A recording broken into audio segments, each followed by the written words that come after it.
an evil that turns her life into a bloody nightmare. The legend of the Wolf Woman. Now you can see Daniela's reincarnation in a true story so brutal, so horrifying, that it was kept from the public for over a century. The legend of the Wolf Woman, rated R. Never forget, this has been kept from the public for over a century. You're going to be the first to hear it. It's right along the story of that well to hell, where you can hear screaming in there. You know what I'm talking about. I know. I love it. They kept that from us in the press too. I mean, they're keeping it. This is not new. Not a new thing. Things they can't tell us because it's too much for us to know. I mean, you're going to have a girl go on TV and turn into a white werewolf, and we're never going to hear about it. That's my favorite part of this movie is like how you were laughing like a lunatic during it. Well, not necessarily like the actual scene, but like the fact that that's where it ends up. Like after all that spooky shit at the colony and everything and the horror movie stuff, at the end, you're back inside a TV studio with all these lights and people standing around. And here's horror that takes place right there in the middle of this scenario. There's like a monster that materializes there. And that's a really heavy idea. I love that this movie goes there. And it's kind of funny too at the end. She's so cute.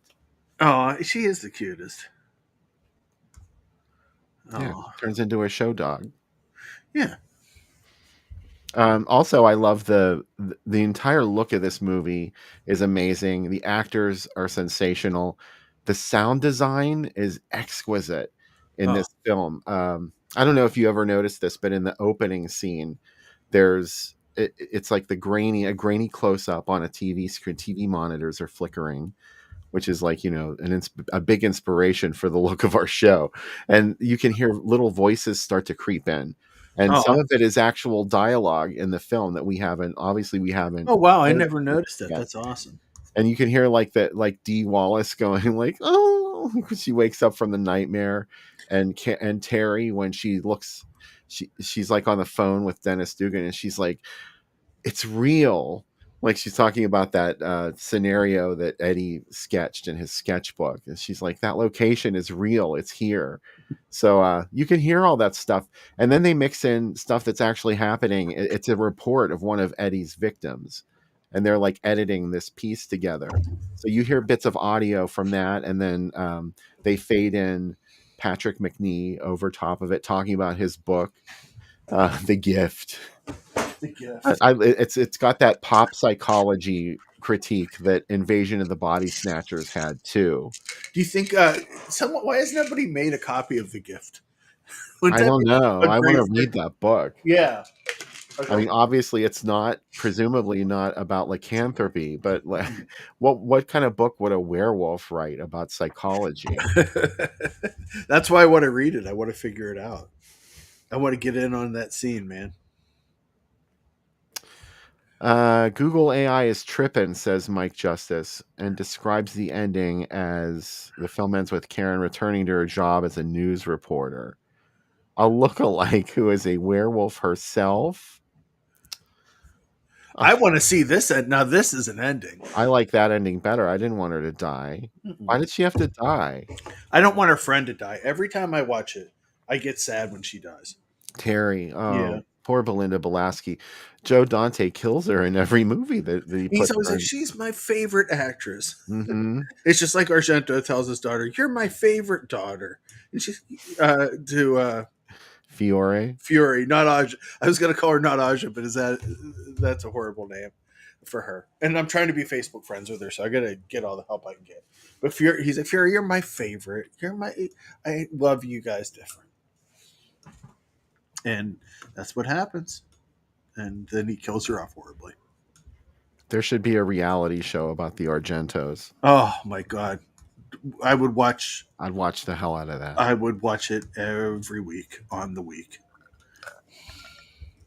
Yeah, this is a good observation, Tracy, about Grandma from TCM. This was another Bob Burns film.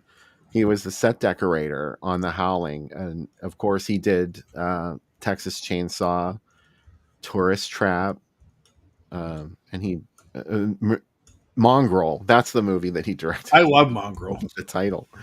Yeah, We did that on this show. sure did. That's one of the many films that he did to have the deep throat pinball machine he had created. It also shows up in like 4 other movies. The Deep Throat pinball machine is in other movies? Yeah, it's in. I thought it was only in that one. No, it's in a post-apocalyptic movie too. Oh, wow. Yeah. So I was like amazed where I was watching it, and I was like, "What? It's in another movie?" Poltergeist. He also worked on Poltergeist. Yeah. When you need an authentic looking body that's not an actual skeleton, Bob Burns was the go-to for that. He just had all that stuff supposedly just sitting around too, and I was like, "Oh man, Mm-hmm. that's I remember crazy." reading an interview with him, and it was in a newspaper in an archive, and the reporter described going into his apartment, and he had all these dummies sitting around, like these rotting corpses, like he lived with those things. Oh my god, That's hardcore. But he created some amazing looking things with the budgets he had Do you ever watch Hoarders? all the time. Yeah. Did you ever see the one about the guy who collected mannequins and he rented an apartment for them? Oh my god. It was this gay couple, and I don't know, the one guy had a whole bunch of money and didn't know what to do with it apparently, so started collecting mannequins, and he would dress them up, and he had an entire apartment rented for them, and like the expenses were starting to like add up, and his partner was like, you need to do something about this hoarding problem you have with mannequins. It was so creative. It's a horror movie waiting to be written. Oh my god. Mannequins are just creepy. The other movie is Future Kill, Bill, that I was thinking that has the The Deep pinball Throat? machine, deep throat pinball machine in. It's in That and was it's in a Mongrel. modified something or other. Yeah, he took it and like designed most of the art. It was based received an existing machine from the defunct manufacturer Rockmakers, an early '80s company. The game features explicit artwork inspired by Deep Throat, and that's how the movie Rondo and Bob was funded, by selling that machine. David asked if the rumor about real skeletons in Poltergeist pool scene were BS. No, I think they actually did use real skeletons in some of the scenes in Poltergeist. I'll tell you a secret. Wow. Real skeletons are in almost every movie with skeletons because they're cheaper than actually making skeletons. The what's his name in Creep Show? The Creep, that's a real skeleton. You know, as long as the skeleton is obtained by ethical means. I mean, they just yanked it right out. They just yanked his bones right out of his body and put him in a movie. They hung that kid and put him in 3 Men and a Baby, and he's just hanging in the background. I love movie urban legends, especially when like munchkins get killed. Oh, that's the best. You can see one hanging in the background. Yeah, like really? Do you think all these years later this It was a peacock for real. Yeah, there is something there, but it's a peacock. They had real birds. Would you call it a bird with the crystal plumage? Is what you're saying? Yes. Huh. It was the kind that Helena Marcus has in her bedroom. Oh, and God! You can pull the feathers out, and it's like this jagged spike, which of course would make sense, I guess. Yeah. Amazing. Why did she have a peacock made out of spikes in her glass spikes in her room? Because Argento's like, wouldn't it be funny if the thing that kills her is one of my other movies? And then what if in a future movie, the killer who doesn't seem like the killer gets killed with a bunch of spikes by my ex-wife? Yeah. And they're like, Dario, we don't even know. Like everybody tried to talk him out of making these movies. They're like, this is his dad would be like, I'm producing this. And this makes no sense to me. Like he told him during Deep Red, he's like, just. I think that scene in Suspiria with the spike through the neck. Oh. That was Argento's commentary on hoarding, because that happened because Helena Marcus had an addiction to bric-a-brac. She did, and all that shit in her bedroom, and oh my God, like, this woman lives like in a way that's deplorable, and it ends up being the thing that kills her. Do you think that they said, you know, who what Helena Marcos would be? You should do an episode of Hoarders with her in it, and they're like we brought all these people together to help you move, Helena. I mean, everybody from the school came.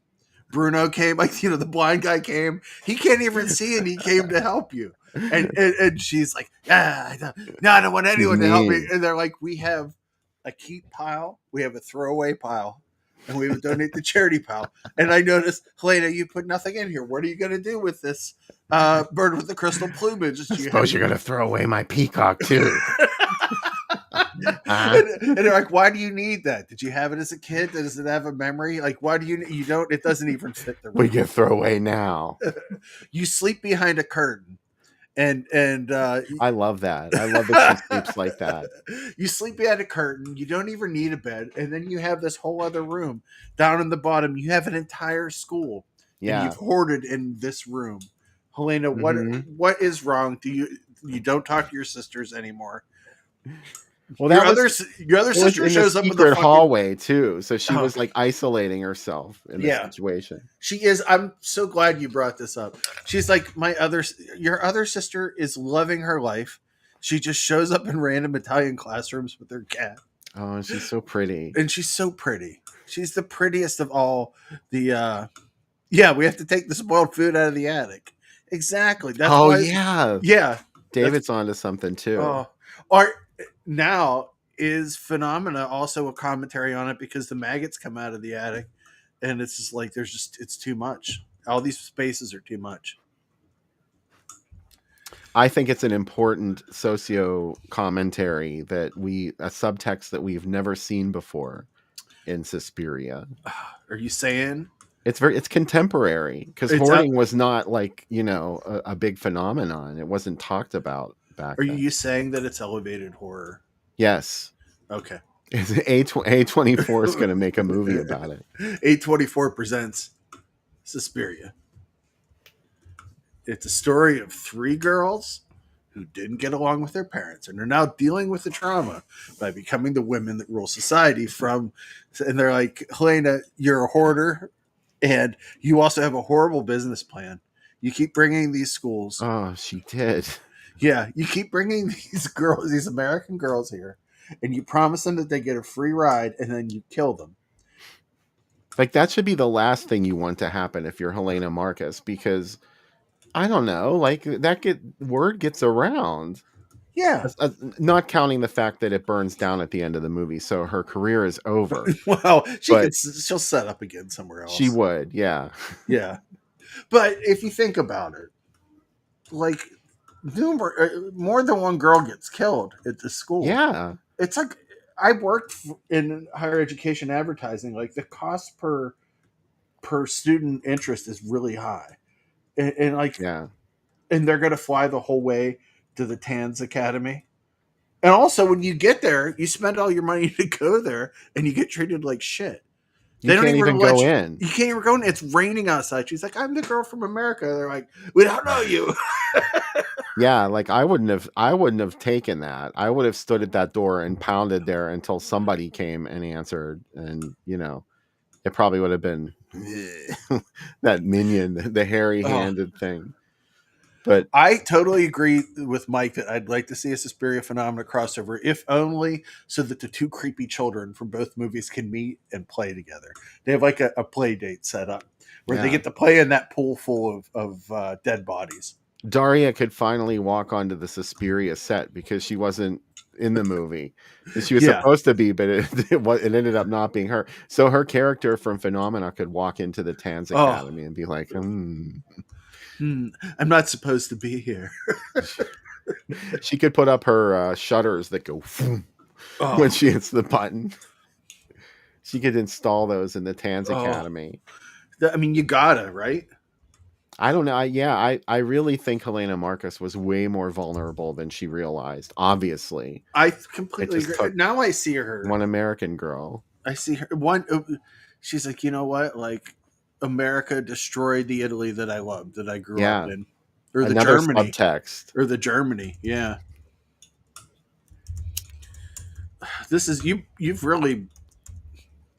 You're going to get hired by A24. I mean, that's what's going to happen. Their bullshit department will hire me. Yeah, they're like, you know what? This is complete bullshit. We love it. Like that's what we should be like. You guys should sell your movies like William Castle. Like, stop this whole They bullshit. should. Yeah, I mean, they totally should.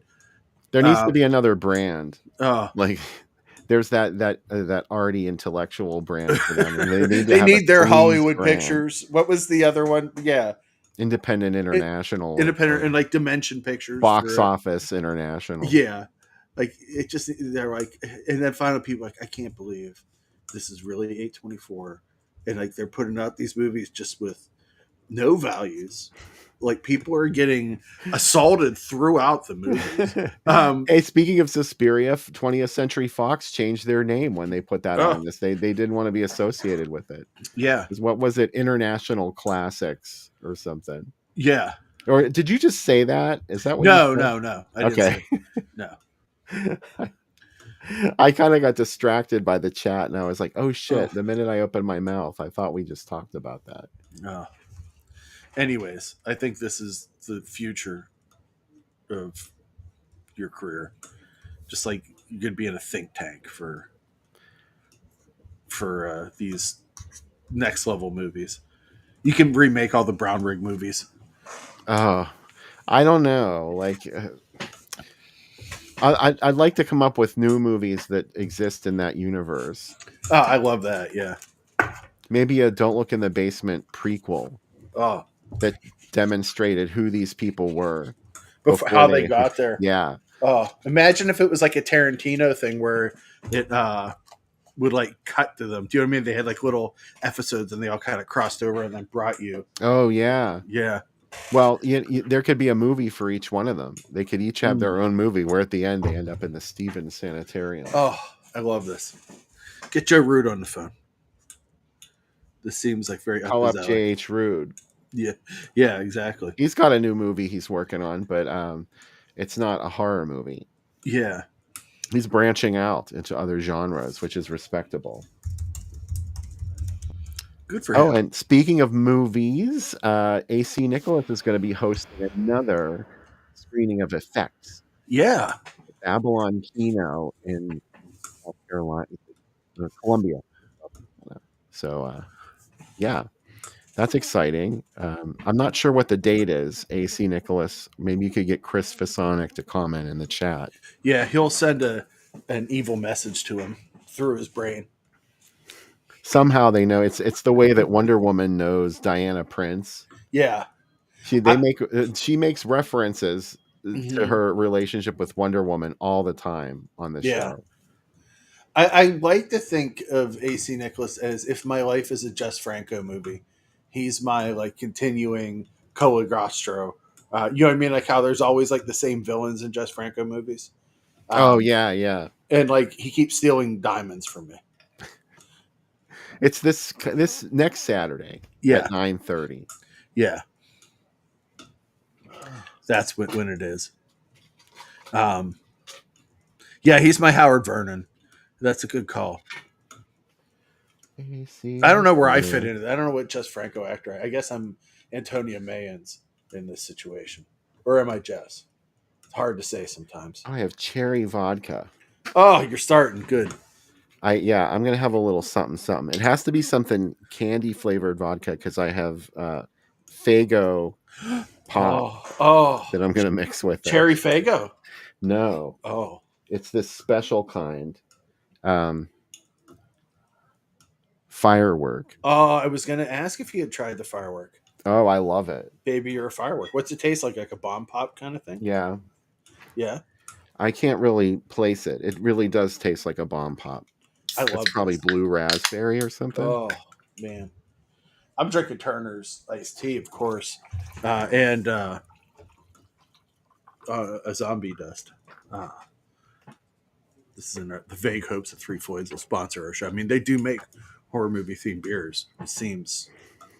What are you guys doing? A sponsor? Could you imagine? Oh, my God. Sponsor. What if we have a spot like one of those sponsors that like every YouTube channel has, where we're like, hey, you can get Factor and get 5 meals sent to your home. Use the promo code Bill and Sam, to get it today. This is really good, by the way. Mm. Use promo code American Girl. Yeah. 10% off.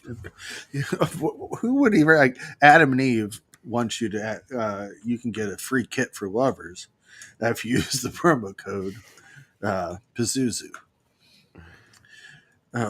We'll find a sponsor. There'll be one. As long as it's not like one of those, we're not going to sell you one of those like grab bag kind of things, like like where it's like, oh, you get like a subscription box. We're not going to do that shit. Or like Magic Spoon or something like Magic Spoon. Magic Spoon. She drove herself to madness with the Magic Spoon. Every time I go to Walmart, they sell it at Walmart now, and I love cereal. Cereal's the best. It's the best of all food groups. Mm-hmm. That Magic Spoon's like $9.85 at Walmart, and I'm like, it's really expensive. This cereal better give me a hand job when I buy it, because this is not $9.85 for a box of cereal. No cereal, unless the cereal has cocaine in it, like it's not going to be good, and it's not. No, they made cereal with cocaine. Yeah, it's shredded wheat. That's why it's dried onto. That's the street name. That's the street. Wheat. Do you want some? Yeah, we found Sam with a kilo of shredded wheat and a half an ounce of grape nuts. I love grape nuts. I like I like grape nuts. No. I like yes. I like 100% natural. Ew. I like Crackle and Oat Bran. All the old man cereals. I like old man cereals. I do not like grape nuts. Why? Grape nuts are the best. I tell you what. It's like eating gravel. No, you put sugar on top of them. You let the sugar soak into the grape nuts. Oh, so you have to prepare them. Yeah, you prepare them. Or your honey also is great with them. I've been eating them raw all along. I also will occasionally use grape nuts as croutons. How? Right? I like mix it with different spices and sprinkle it on. And that's they even have a flavor. Yes, grape nuts. No, they don't. Grape nuts. They're like I guess gruel, like some gruel of some sort. I do like shredded wheat. Shredded wheat, but shredded wheat has mini wheats. But what do you think about Chex though? Chex is a good Chex. I love Chex. Rice Chex. Yeah. Corn Chex is okay, but rice Chex is better. Yeah. Oh, I thought Jenny was hacked for a second. She's like, get a VPN so your ISP doesn't know what weird movies you watch. Use code European Investors. That's another one of those. Yeah. Peach. Vivi wants to make her appearance. Oh, Vivi. What if we got sponsored by like Petco or PetSmart or something like that? That would be good. Like Vivi and Reggie go get a shampoo. Yeah, they get their shampoos. She looks so cute tonight. Oh my god, what an angel! I just gave her a trim today, so she's looking her best. Yeah. What'd she think of our next movie? Is she a fan? Has she seen it yet? Of Werewolf Woman, aka Legend of the Werewolf Woman? She did watch it with me, but she lost interest. Oh yeah. She's being summoned. Oh. Go on. Reno Di Silvestro directed it, who also did Hannah D, the girl from Von Del Park. Jury's out on that. Bruno Mattei actually directed it.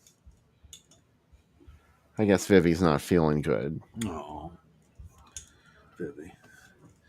I'm sorry. I interrupted you. Please. Our director for this movie is Reno Di Silvestro. He first became known based on a play he wrote called Op Bop Pop Nip. What? That's true. And then he collaborated uncredited to several genre films. He made his debut in 1973 with Women in Cell Block 7, the first Italian women in prison movie. He also made Prostituzione, Deported Women of the SS Special Section. That movie is very scuzzy. Baby Love, Bello da Mama, Hannah D, the girl from Von Del Park, which was completed by Bruno Mattei, The Erotic Dreams of Cleopatra, and Werewolf Woman, which is the movie we're talking about right now. It's also a Section 3 video nasty, which meant it was in the video nasty group, but you couldn't be arrested for owning it. You could be considered for prosecution. I don't know why. Yeah. I mean... Yeah. Well, if Human Experiments was on the list, And I love you, hugs and kisses. Also, why isn't on the list? But Anique Burrell is in this. That's Daniela, and she plays Daniela Nasseri in this. If you recognize Anique, she was also in Weekend with the Babysitter, Truck Turner, and Blood Orgy of the She Devils. This movie was also about trauma, Bill. This is another A24 movie. She was assaulted when she was a child, and the trauma from that has made her emotionally and sexually stunted and unable to have any relationships with men. But she learns that she comes from a lineup of werewolf women. At one point, she becomes to have very involved dreams about a werewolf woman that turns into real life when she watches her sister make love to her husband. She gets so turned on by that, she kills the guy and then throws his body off a cliff because I guess that's how they did therapy in 1976. Is it a dummy drop? Hell yeah, it is. Her sister, played by Dagmar Lasseter from The House by the Cemetery, Hatchet for the Honeymoon. Also, this also has Howard Ross in it, who's in a ton of stuff. He's in Pajama Girl Case, New York Ripper, Warriors of the Year 2072. This movie is also known, I'm sure you'll show it, Bill. Daughter of a Werewolf, huh? Naked Werewolf Woman, She-Wolf, Terror the She-Wolf, Legend of the Wolf Woman, 21st Century releases, as did Canon at different times.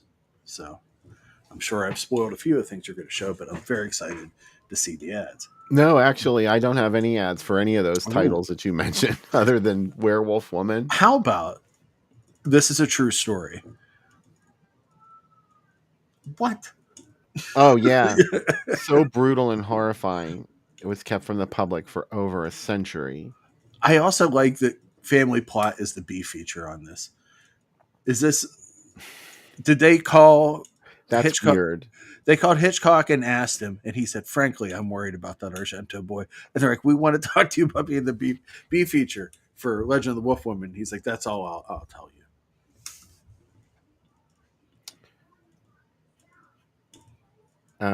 Varsity Playthings and Swinging Stewardesses Ooh, too. A swinging stewardess. It's just one. Just only one. one swinger. No, that's the others just watch. So they essentially are top swingers. Well, maybe she knows a lot of swingers. Mm-hmm. Joyride, Day of the Animals up top. Oh, God. I love Day of the Animals, Bill. This was with the Vampire Lovers. That's a great double feature. Do you like that she's kind of like sashaying in the moonlight here? Yeah, she's working it. Yeah, you better work, Wolf Woman. It's like a Kate Bush video. Oh my God, you called it, quite rightly so. Oh, another true story. Dimension Pictures this time.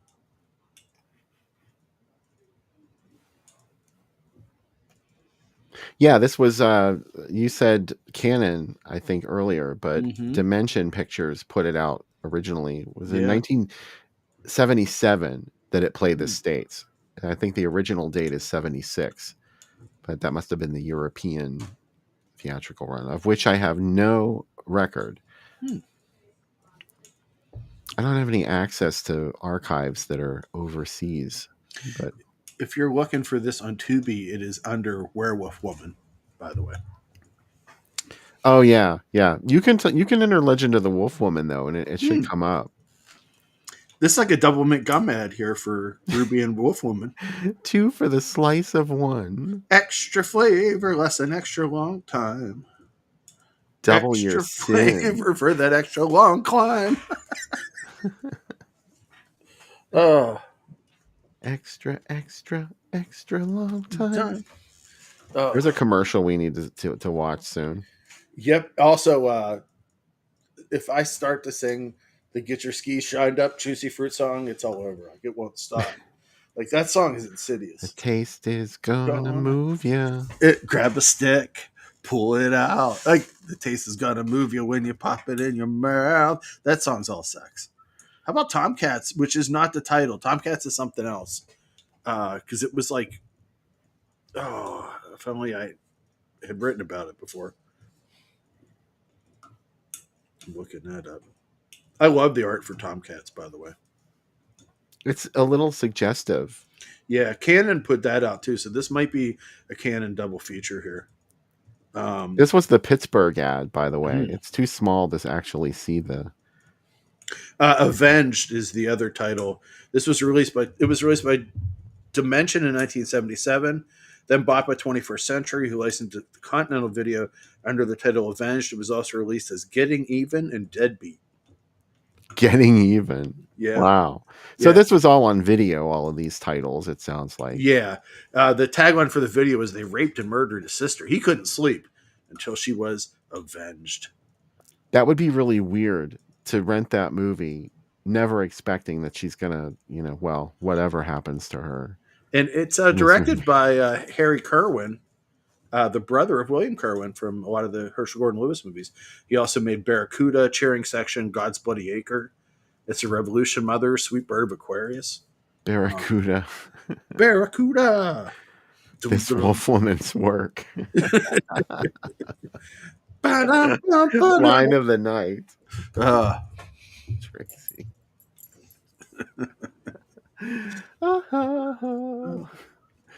Pray God you can cope. Are we going to see Daniela's reincarnation? Because I really hope so, because they've been telling us that we're going to see it. You are going to see her come back to freaking life. How about Cheering Section also getting called out? Oh. I thought we were done with all the...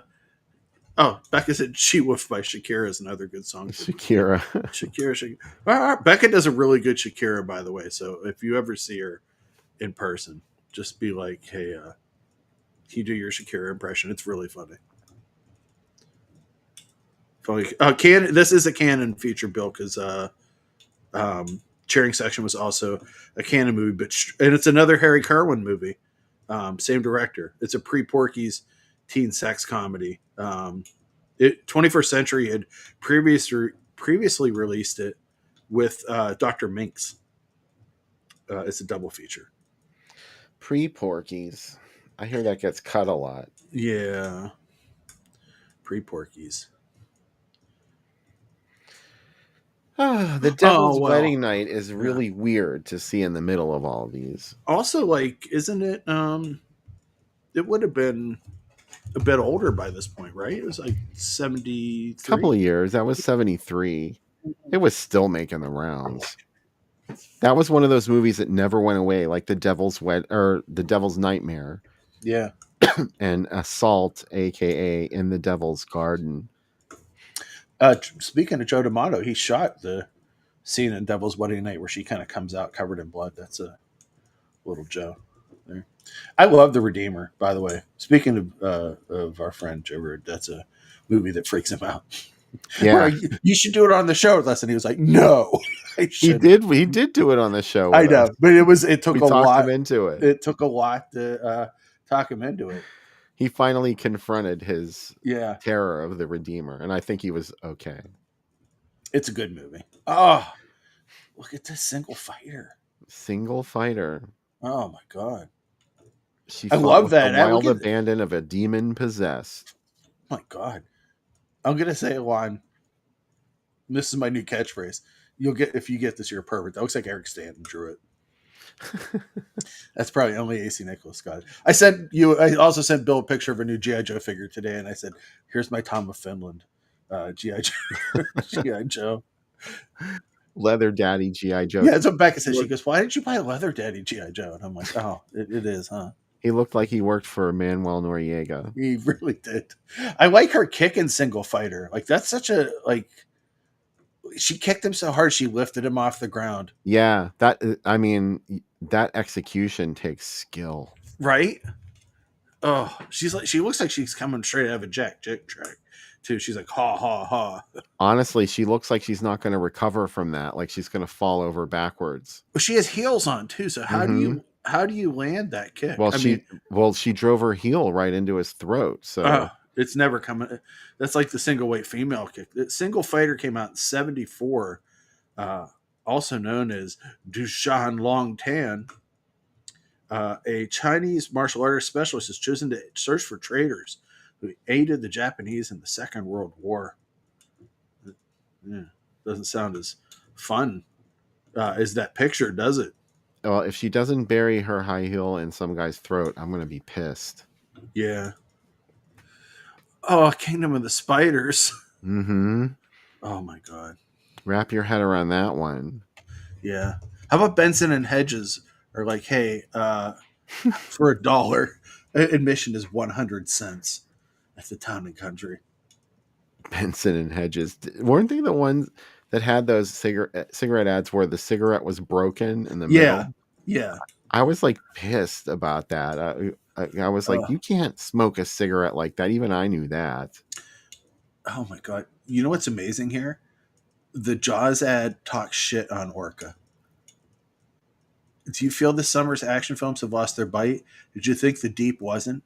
Well, look out. The big one is back, uncut, every tooth intact. Orca, eat your heart out.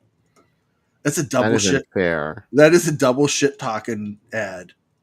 Yeah. Not afraid. Jaws needs to get the fuck over itself. Oh my god. Jaws was like, hey, I remember when you were just a little movie, Jaws, and you're like, nope, fuck you.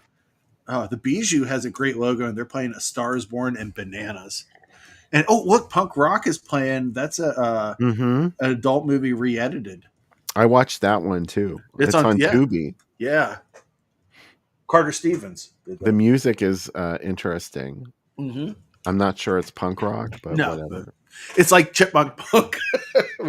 Chipmunk Punk came out, and even as a kid, Billy I'm like, Joel. Yeah, even as a kid, I'm like, I don't think that Chipmunk Punk is the punk rock I've heard so much about. God save the Queen. I'm a human being. Oh, I like to play Chipmunk records on the slower speed, so it sounds like black metal. So just a tip for you folks out there. Screams. Look at these additional screams. Beast of the Yellow Night. That was showing its age by then. And Kingdom of the Spiders. This was 5 films in one night. I'm loving it. Okay, but did they have trailers in between? No. They just started one after the other, I'm sure. Mm-hmm. Well, they had lobby stuff because they had to get you into the lobby, but well, yeah, I mean, when did they hawk that stuff, with those ads? They had subliminals inside it. They're like, are you hungry for pizza? I hope they showed those countdown videos and they were like, okay, you have 5 minutes to go pee and whatever else you have to do. They did the short one, yeah, the quick one. The one you get at the end of the night at the Riverside where it's just like, you have 5 minutes. You have 3 minutes to get to the snack bar. Here's a crazy one. Whoa. Fanatic. Yeah. You know what that is? The sequel to Maniac? No. Yes. Is it the last horror movie? Yes. Fanatic. Oh my God. How have I ever had sex? It is really amazing, isn't it? Why was this not a trilogy? We need to get Bill Lustig on the show and ask him. Oh my God. I want him to be on the show so bad. I have so many questions. I want to ask him, but I'm not sure he would. I know he watches the show sometimes. Chip just commented, the Fast were in punk rock. Yes. Thank you, Chip. Yes. But they were, I don't know. I wasn't sure. Chip just celebrated an anniversary too. So yeah, happy anniversary. Yeah. Chip and K-Ran. Yeah. Congrats. Chip's an inspiration. He's been in it for the long haul. Yeah. Yeah. So they're not just fooling around. No, they're like, I think this is going to work. I feel like I feel like we're doing all right. Mm-hmm. Yeah. This Fanatic ad's great. This was Miami. You could have seen these two together in Miami. Oh. Okay, so here I couldn't find any picture ads, but yeah, look at this. Nurse Sherry with it? What? Yes, Confessions of Nurse Sherry. Spelled incorrectly. It's Sherry with an I. Come on. You should have been gone. If you're not who I wanna be. I don't want to make this stupid video with a wedding in it. I want to go sing in the hallway. Daughter of Emmanuel is a French cash-in movie with Sarah Crespi, Greta Vanyan, and Masha Majul, who's in ton of Dick Randall's involved. Of course, Dick Randall's involved. Anytime I see Dick Randall involved in a movie, I'm like, he didn't keep a fixed address because people were coming after him. That's when you know, like, that's the guy you want to put money into your movie. So yeah, this was sadly there was no. Do you like that place is called the Aldershot Plaza? And I'm sure there was a lot of Aldershot. See, I just said something kind, and I'm like, no, let's and not back to porn jokes. Here's another one too: prostitution racket and the private lesson. Oh my god, what could those be about? What the private? God, I love Scum. I really do. It's a racket, this prostitute. I like whenever they refer to the syndicate, and especially the syndicate mostly gets involved in Olga movies.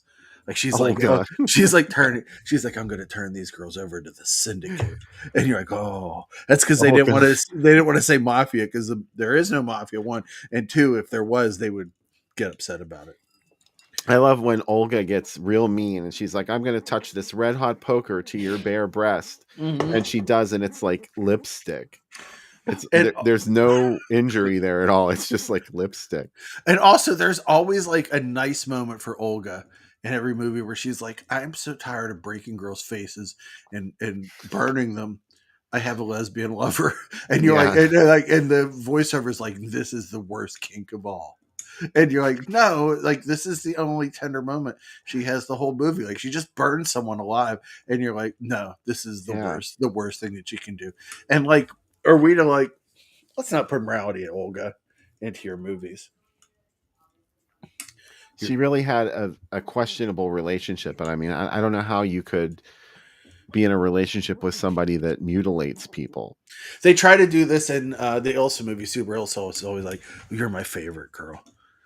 You know, but not for long. She's like Ming. Like Ming's vows are insane in Flash. Do you know what I mean? Where they're like, until you grow tired of her, of the hour. It was Brian Blessed's birthday last week too, Bill. He's like 90. A very pivotal person. Ooh, yes, absolutely. Yeah. God, I did a podcast on that movie a couple weeks ago, and it just reminded me. I was like pulling dialogue from it. I'm like, God, this movie is so good. Like, and I know, and objectively, it's not a good movie, but it is a great. It is movie. A good movie. It's a great movie. Yeah. I don't know what people's problem was with Flash Gordon. I love it. One of my friends went and saw it with me at the Warhol when it played there, and he said to me, "Since we were kids, you've told me this is a great movie. I've made fun of you, and I was wrong." He's like, "This is a great movie." He's like, "I thought it was cheap, and I thought it was." Dumb compared to Star Wars. And I'm like, no, it's a different thing than Star Wars. Like, yes, they're both space movies, but where Star Wars is like, what is the realistic way that space would look and be dirty and stuff? Flash Gordon's like, what if everything in the future was a disco? And what if everyone had glitter? And what if everybody was beautiful and fabulous? And that's why it's great. Anyways, Werewolf Woman, while not as good as Flash Gordon, does have, it's not going to lie to you, it's got a werewolf woman in it right from the beginning. Yeah. There's people with torches chasing a werewolf woman in the past. I don't get it. Like, I really don't understand this movie, to be blunt. This is sort of the second watch of this film for me, so I'm hoping I like it better the second time than I did. I do like that. It is a very I like to watch moment in this movie where she's like, my sister has a lover. That stuff's good. Yeah. More of that. That's like very much like the beginning of Enter the Devil, not the Texas one, the Italian one, Eerie Midnight Horror Show, where it's like, why are we watching her mom get hit with a bunch of roses in the ass, like, and getting torn up? And I guess it's just in Italy is your only answer. If it's any other country, you're like foreign investors, but otherwise your answer is Italy. A lot of this movie can be explained by the word Italy. But happy birthday, Nora. I hope you enjoyed this, and I'm so excited for the third one. Oh, it's Helena Marcos. There's an audio effect on that video. Yeah. I'm so excited about Face of the Screaming Werewolf. And like you said, there's a Jerry Warren mentioned in the credits of Yeah, Howling. every character in The Howling, all the major characters are named after werewolf movie directors, and one of the characters was Jerry Warren. Yeah. So that's the director of our third movie. Well, Yeah. if you can call him the director of The Face of the Screaming Werewolf. I mean, he's the guy who edited all the footage together. I think about this a lot. This would be like if somebody took 2 or 3 completely disparate movies from America, like Smokey and the Bandit, 9 to 5, and Rocky, and made them work on their own. Like he's amazing of how he does this and puts this together. Does it work? Not always. Rarely. Will it work tonight? Probably not. Probably not. But you know what? If he sold it to TV and it got onto like a show or theater show, that was the success. And like, but we wouldn't have Santo movies if it wasn't for him in the US. Like a lot of, I just watched his The Living Head. Have you seen that, Bill? I don't think I have. No. Oh my God, Bill. They go to love it. an Aztec pyramid. They take a mummy and a head out of the Aztec pyramid, and instead of donating it to science or to a museum, the guy keeps them in his house, right? And he also, there's a ring. It says, "Don't touch this ring." He gives it to his daughter. Guess what? Shit gets wild. The head comes back to life. It's like a conquistador head, and it uses the mummy to kill people. Of course, the daughter is the reincarnation of his lost love. It's like literally a Universal Mummy movie on like a $400 budget. It's great. Yeah, I'm all in. Yeah. All right, so let's do the drink segment, shall we? Let's do it.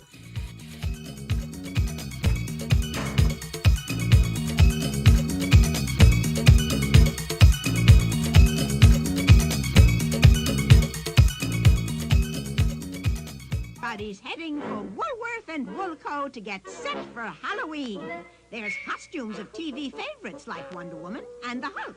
There's popular characters from Star Wars, and there's superheroes like Spider-Man, Batman, Superman, and many more at bare bones prices, $2.38 to $4.17. And there's spook sticks, face pops, Hallowitches, wrapped candy of every kind, all at the favorite Halloween haunts, Woolworth and Woolco.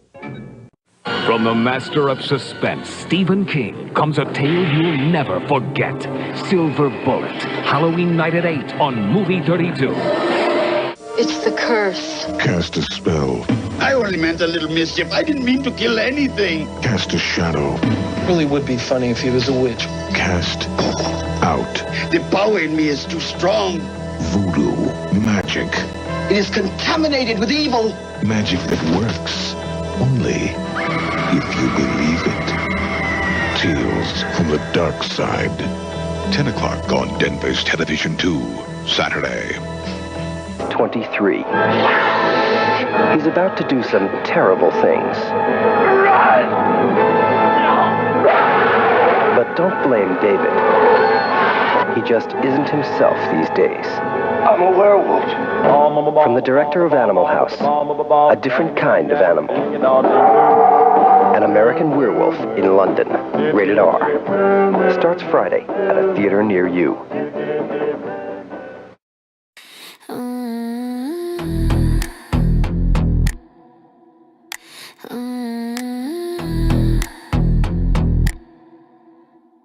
Fangs in the mirror, teeth like knives, skin pale, eyes wild alive.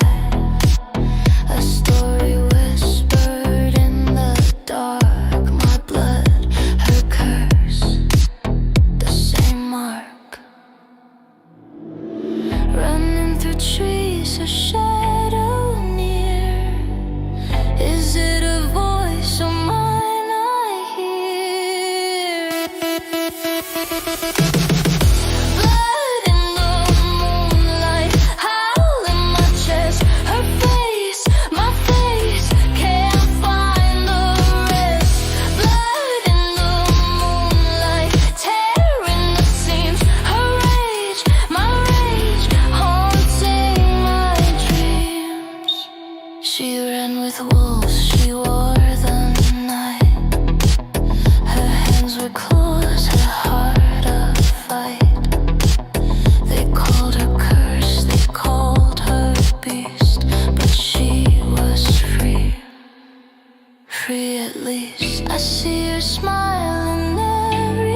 Is this my life or just her dream? Blood in the moonlight, howl in my chest. Her face, my face, can't find the rest. Blood in the moonlight, tearing the seams. Her rage, my rage, haunting my dreams.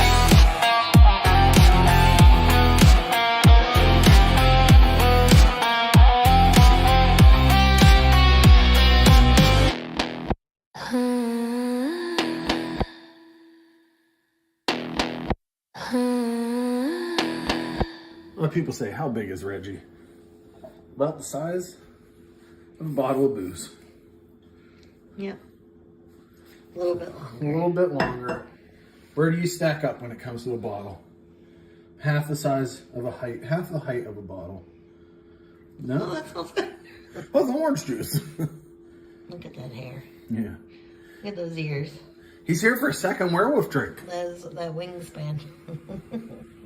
This drink's called Werewolf Part 2. Your cocktail is a werewolf. A.K.A. Werewolf 2, Werewolf Bitch.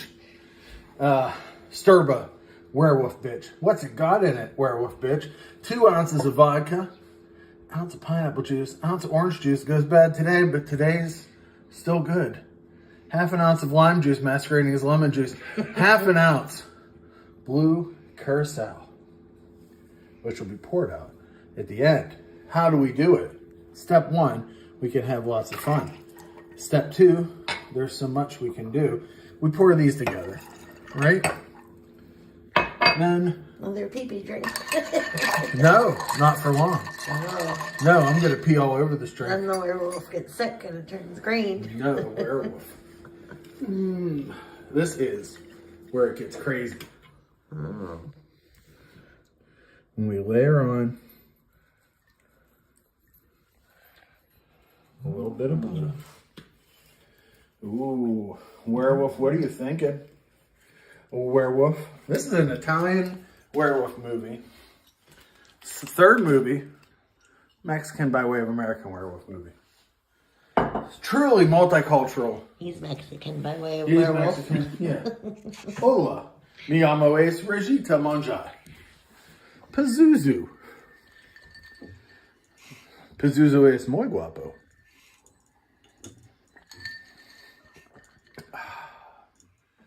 Yeah, this is a good one.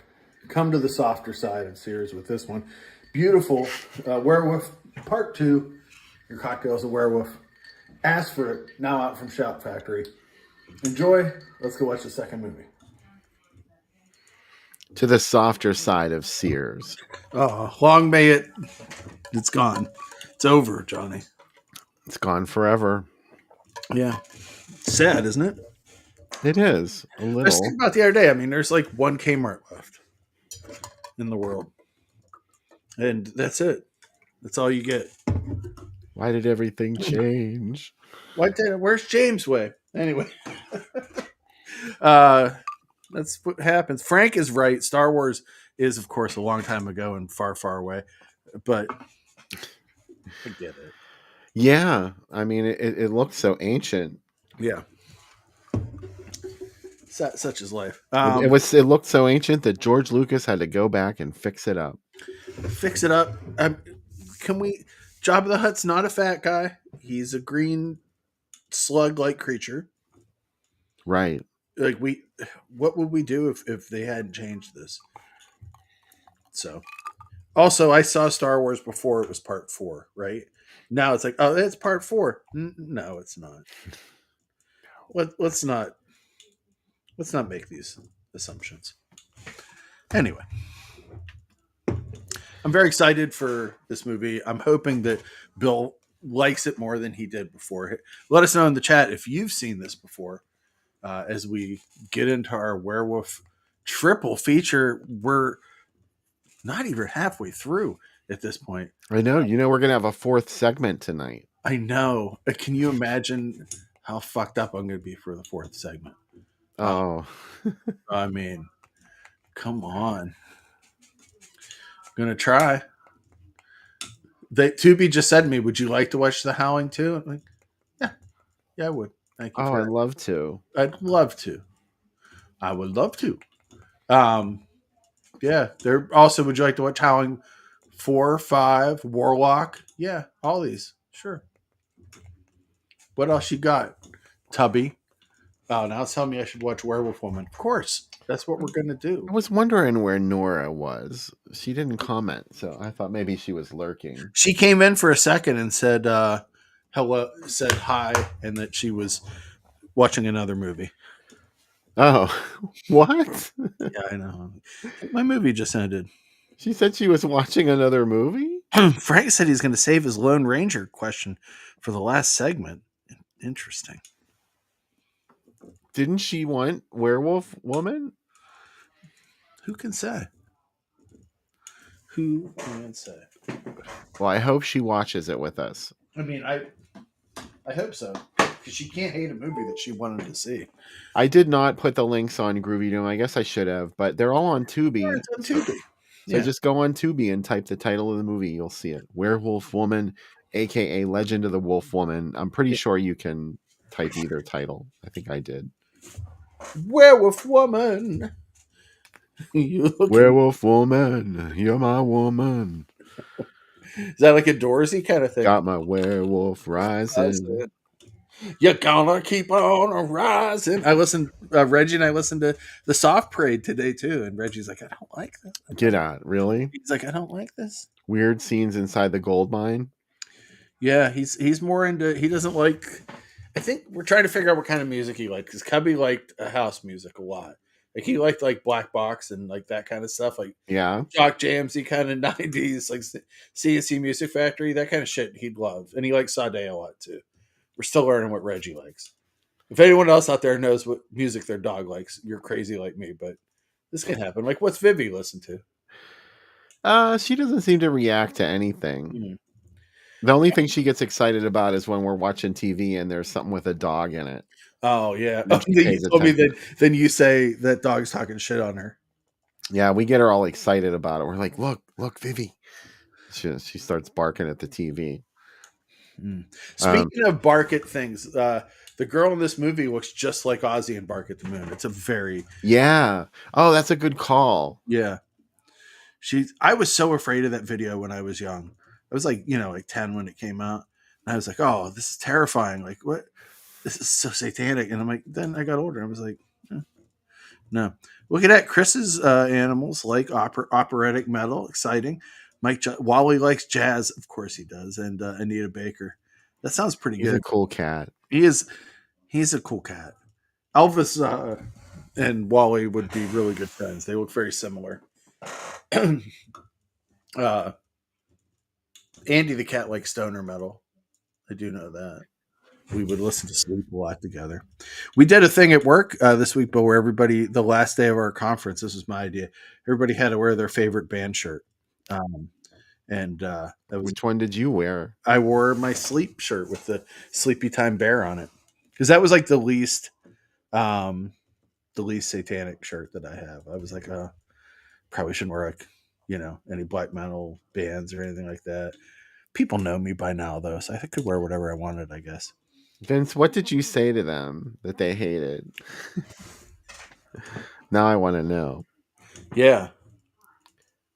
I never wrote to Fangoria or Famous Monsters. I used to think about it all the time. I'm like, I don't know what to say.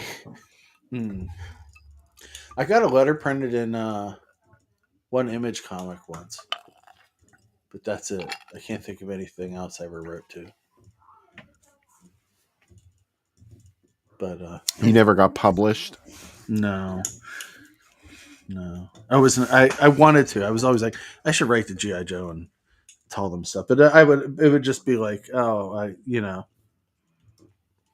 love everything. I remember sending a fan letter to Sean Cassidy. Swear to God. That's awesome, though. Nobody ever wrote me back.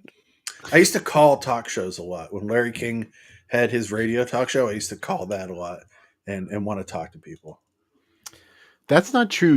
One time, I wrote to the Thompson Twins fan club, and I did get a letter back from Tom Bailey. Oh, wow. It was amazing. I wish I could find that. I don't know what happened to it. I love it. Was that. just like a perfunctory thing, but I was like, Still. wow, I didn't expect to get anything back. Right? Oh, I love that. It kind of happens. You never now wrote to anybody and they wrote you back. No. Well, outside of now, like when I write to directors and stuff, that's always exciting to me. Yeah, see, it happens to you now in adulthood. The James Conway thing, that's how the interview happened for the new issue. I just wrote to him and he's like, yeah, I'll talk. And I was like, holy shit. And I got all freaked out because I'm like, I've seen like 20 of his movies, and and he was involved with Sun Classics so early. Do you know what I mean? Like, that's amazing. Well, I mean, no disrespect or anything, but like, how many people do you think ask him about that? I think most people want to talk to him about all his Star Trek stuff. Yeah. And Supernatural, being the producer for the whole, not Supernatural, what's the one with the Charmed? He was on that for like 11 seasons. So he said, yeah, that's most of the stuff he gets. So I knew there would be a good interview when my first question was like, what the hell are the Boogans? And he's like, indeed, what are they? He goes, they're like turtles, some shit. I don't. He goes, if there's any movie I could go back and CGI, that's the one that I wish I could. Aww. He's like, because they should look cooler than they do. He goes, but you know what? It is what it is. Don't try and fix the Boogans. No, he's like, yeah, I'm gonna go back and George Lucas the Boogans. I mean, I would probably watch that. I have to admit, but yeah. The craziest thing though about that interview was it was on the site this week, where I was like, the only Sun movie that I haven't seen is The President Must Die, and he was like, do you want to see it? And I was like, yeah. He goes, it's in your inbox. I just sent it to you. And I was like, what? Wow. Yeah. And I was like, that was like beyond a holy grail to see. And like, it's a total Sun movie about JFK, and it's crazy. And like, it has the same guy who's in all the Sun movies, the same announcer, the same voiceovers, the same style of making it. But it's like, if you think about it, a movie made in 1979 about the Kennedy assassination. Like today we have so many, public, like what do you call it, basic cable documentary shows about it, and we're used to hearing it. But to see it in 79 had to be crazy. But it only played for like a month in like a test screening. And then they decided, like, once Reagan got shot there, like, we probably can't release this. That's one story. The story he told me is like, it's really shitty. And he's like, it died in the month that it played. And it was like, it wasn't worth it. Eldon said, do you guys have car shows in the United States? Of course we do. We have the World of Wheels, where all sorts of celebrities show up and you can get their autographs. Like, what do they have to do with cars? Superstars return to splendor with Rock and Roll Inferno. Jimmy Walker. The type of thrills and spills you, the fans, want to see and hear. Have you ever been to a monster truck thing? I feel like I was when I was a kid. I always wanted to see the thing that transforms into a robot. There was one, Carsaurus or whatever. I always wanted to see that. My neighbors as kids had a tiny tank, it was called. It was a Jeep that was raised up like Bigfoot. And I remember my dad was just incensed by it. He's like, that's the dumbest fucking thing I've ever seen. And my brother and I were like, it is so cool. And he's like, well, I'm not taking you to see it. And we're like, oh, come on, Dad. And he'd be like, no, it's dumb. And now that I'm an adult, I'm like, yeah, it is kind of dumb. But, Doesn't mean he was right. Yeah, exactly. Hey, Werewolf Woman, we got to watch it. Let's watch it. I'm excited, and we'll be back for, 2 more segments. Yeah. Yeah. Maybe this is only the second out of 4 segments tonight. So. Maybe drinking all those drinks and taking all those things early. Amateur move, Sam. Let's hope it was a good idea. Watch Werewolf Woman on Tubi and come back afterwards.